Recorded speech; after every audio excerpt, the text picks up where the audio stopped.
আসসালামু আলাইকুম। বিভিন্ন ডকুমেন্টে একই ব্যক্তির ভিন্ন ভিন্ন নাম থাকে। এই ক্ষেত্রে আপনাদের প্রয়োজন হয় একটি সেম পারসন বা একই ব্যক্তি হলফনামা। অনেক সময় দেখা যায় স্টুডেন্ট ভিসার জন্য অনেককে এম্বাসি ফেস করতে হয়, জব ভিসার জন্য, টুরিস্ট ভিসার জন্য এম্বাসি ফেস করতে হয়। তখন এম্বাসিতে আপনারা এক ধরনের সমস্যায় পড়ে যান, আপনাদের ভিসাটি রিজেক্ট হয়ে যায়।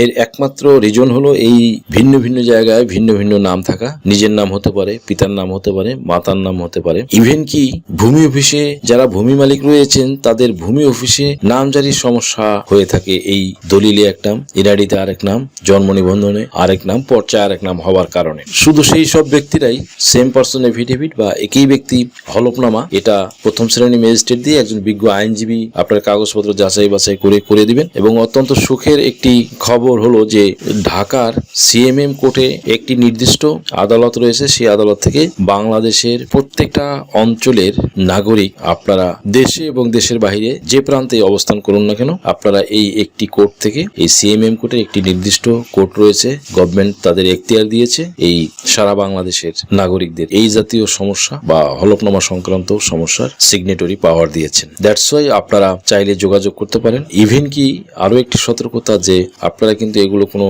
দালাল চক্র দিয়ে করাবেন না এবং ভুলভাবে ভুয়া ব্যক্তির মাধ্যমে করাবেন না, তাহলে কিন্তু আইনের জালে আপনারা ফেসে যেতে পারেন। ইদানিং কিন্তু এসব নিয়ে অনেক মামলা মোকদ্দমা আদালতে চলমান এই জাল এফিডেভিট করে দেওয়ার কারণে। That's why be careful.